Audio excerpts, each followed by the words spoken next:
God richly bless you once again. I am Bishop Louis Christian Godson. Always a joy and privilege coming your way. In a previous episode, we looked at why you need to acknowledge, develop, and build on your area of strength. And we said a lot of things. We said that is what is going to catapult you and position you in the place of a stardom. And I also said that the worst that you would ever be, the worst version of you that you would ever seek to be, is to try to be somebody else. Try to copy, admire, and copy a celebrity, somebody that you admire, whereas you are sitting on your own self, whereas others are waiting for you to be yourself. First of all, acknowledge who you are, develop who you are, and become who you are in the area of your strength.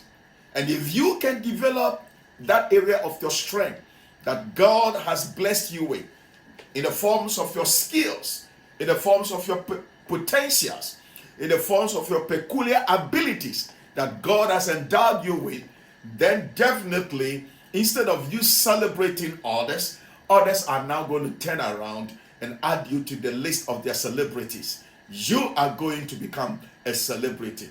In this episode, I want us to look at, as a sequel to the previous episode, I want us to consider your area of your weaknesses. And I said you have to be mindful of your weaknesses. In as much as your strength will add value to you, or your areas of strength and competence will add value to you, in the same way your areas of weakness will devalue you. Life is about adding value or reducing in value. Even in business, in vocation, it's either you are adding value to yourself, to your services, to your products, and to your activities, or you are devaluing in all these areas.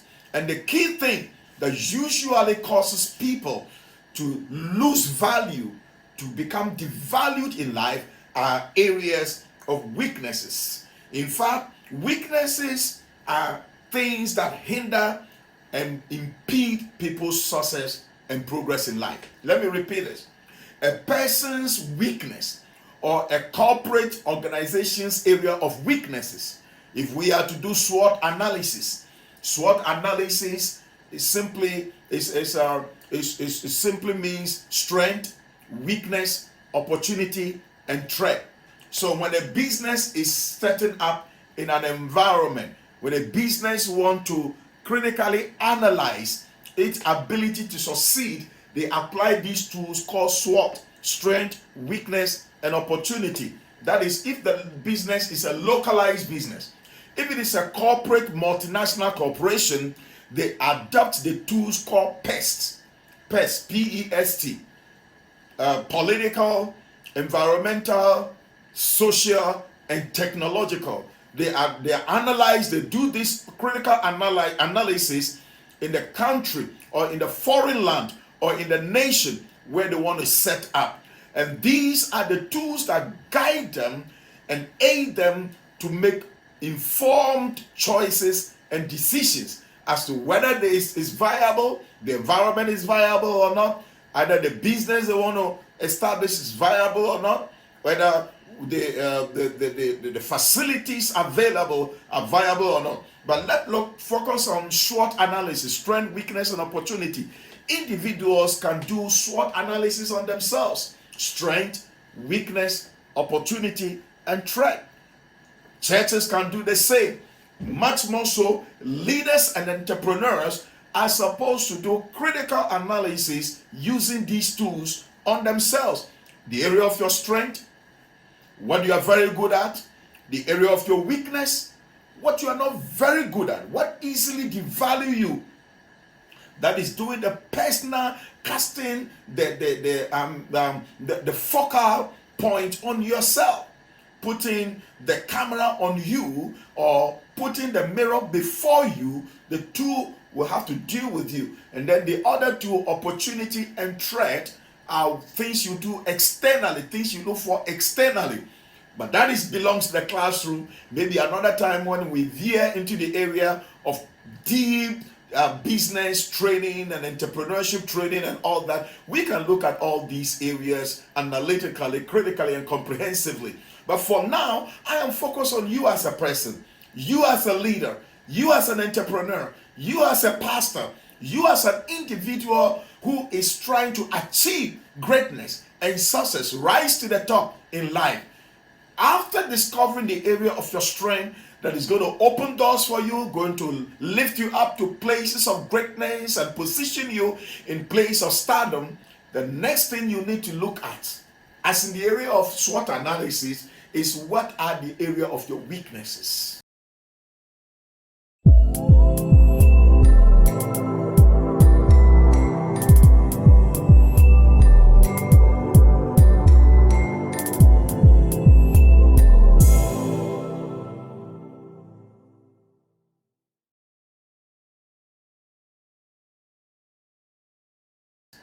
What are the area of your weaknesses? What are the things that devalue you?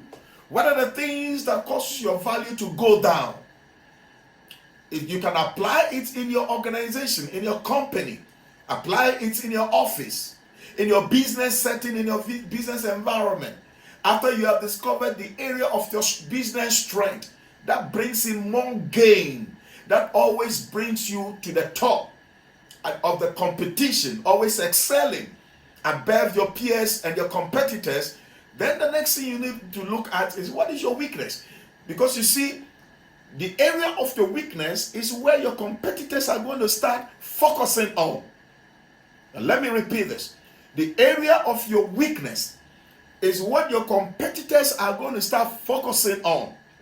So the moment your competitors do analysis on you, do assessment on you as a business owner, as an entrepreneur, or even as a church, the moment a church comes to your community and they are wise and smart enough and discover the area of your weakness, that is what they are going to capitalize on and use it against you to excel their lot, lift themselves up, promote themselves up, and achieve what they want to achieve.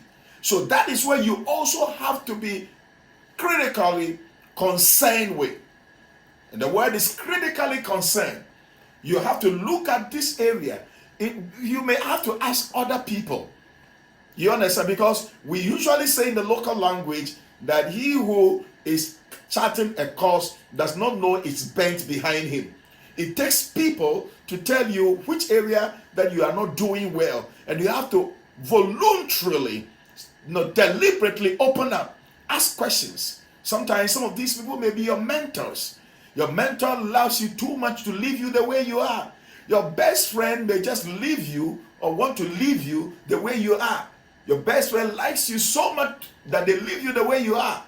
But the best persons to help you in life are not your best friends, are not your close friends, are not your lovers. You need mentors. You need people who have gone ahead of you. Your mentors are there to be sure that you become the very best version of your life, of yourself, or of anything that you are engaging and that you are doing. And that is what you need to focus on. Who are your mentors? Who are the people that you can listen to the advice and take?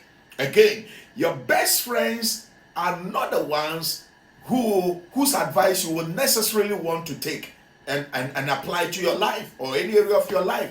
Your best friends may advise you, but it's up to you to take it. Your mentor should be somebody who can tell you sit, and that sitting will help you. May not even need to explain to you why sitting will help you at this time, why going will help you at this time, why keeping quiet will help you at this time, but they have gone ahead of you and they know why. And so by telling you and giving you some of these instructions, they know the end because they have been there before. A mentor is always where you are trying to be. He's gone there, he's reached there, and he's most probably long past that area, past that mark, where the kind of success you want to achieve. Your mentor has already achieved it. And so you need to ask questions. Go deliberately. In case you don't have a mentor, God bless you, you can always find them. Praise God. I can be your mentor if you want, because I have a lot of people, proteges that I'm mentoring. And I can be your mentor if you want. Otherwise, in the area of your profession, In the area of your vision, in the area that you want to achieve greatness, look for somebody who has achieved greatness that you admire, that you want to become, or even excel to do greater works than that person. Go to them, ask them questions, let them help you, let them do critical analysis on you, and tell you which areas are your weaknesses that you have to make corrections, make amends, and put in order and help. Because you see, if you do not become mindful of the areas of your weaknesses, it is most likely that they will take from you rather than adding to you. Your weaknesses will take more value from you rather than adding more value to you. But that is not what you are looking for. That is not what you want in life. You want to excel. You want to be valued wherever you are, wherever you appear.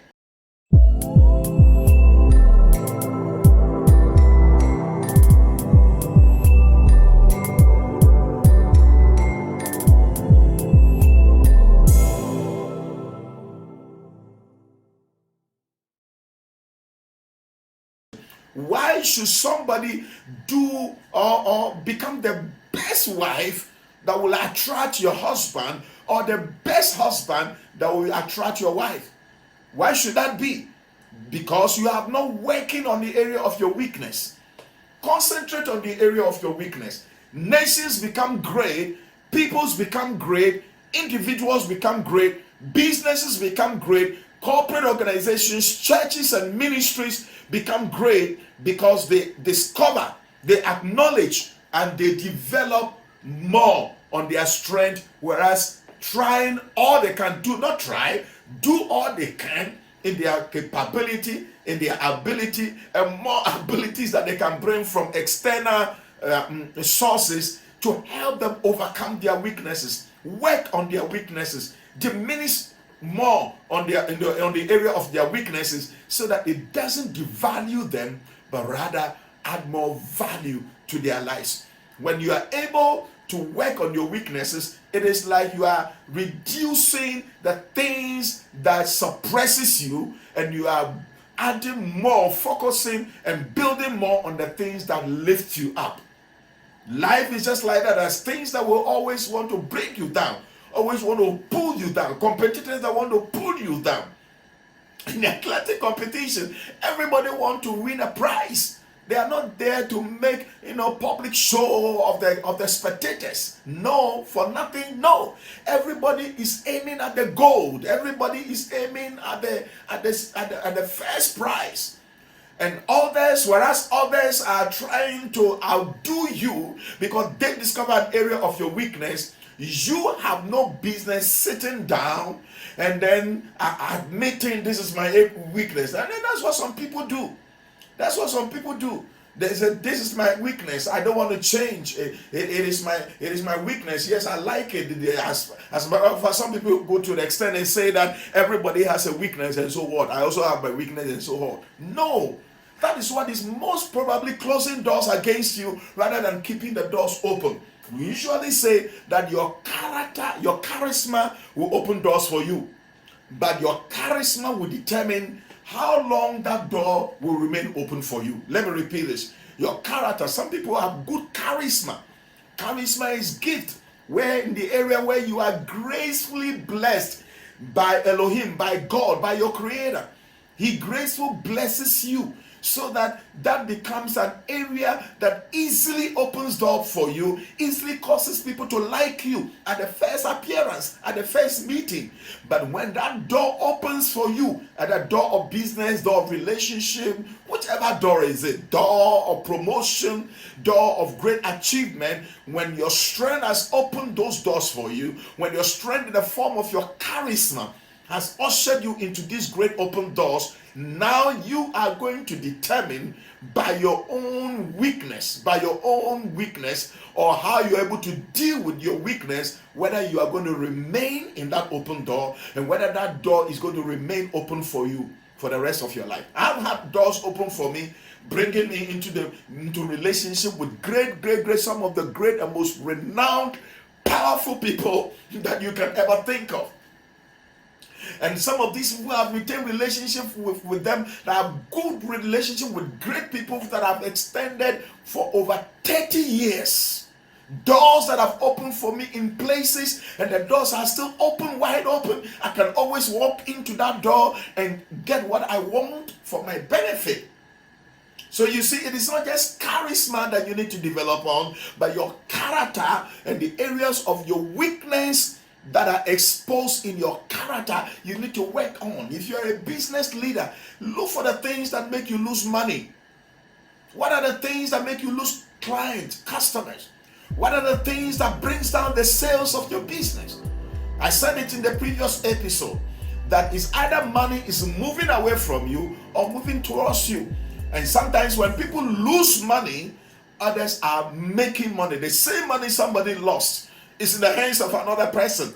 Why? Because that person who just lost the money, lost the opportunity, lost it because of his or her weakness. The company that lost a huge fortune lost it because of the area of their weakness that they overlooked. Nations that go poor, nations that lose wealth, they lose wealth because of the weakness. Weak policies, weak ideas, weak practices, weak mindset that help them to lose so much. And you don't want to join that group. You don't want to join the association of constantly losing people, constantly losing churches, constantly losing ministries, constantly losing businesses. You don't want to join those associations. You want to join the people who are always making it and keep making it, because that is what God wants for you. Oh, of course, in 3 John verse 2, the Apostle John says, "Beloved, I wish above all things that you may prosper and be in health, inasmuch as your soul constantly, consistently, ceaselessly prospers, soars high, and always at the top." Because that is the mindset of God for you. You can't just say, "Well, I'm a Christian believer, so success is too spiritual to become successful, and success is alien to me." No. In as much as you become more spiritual, so much so the evidence must be proven, tangibly seen in your physical success. And I know that when you do this, God is going to raise you and position you to the top in whichever area that you find yourself. God richly bless you. I'm coming your way again in the next episode, and you are going to be blessed like never before. God bless you.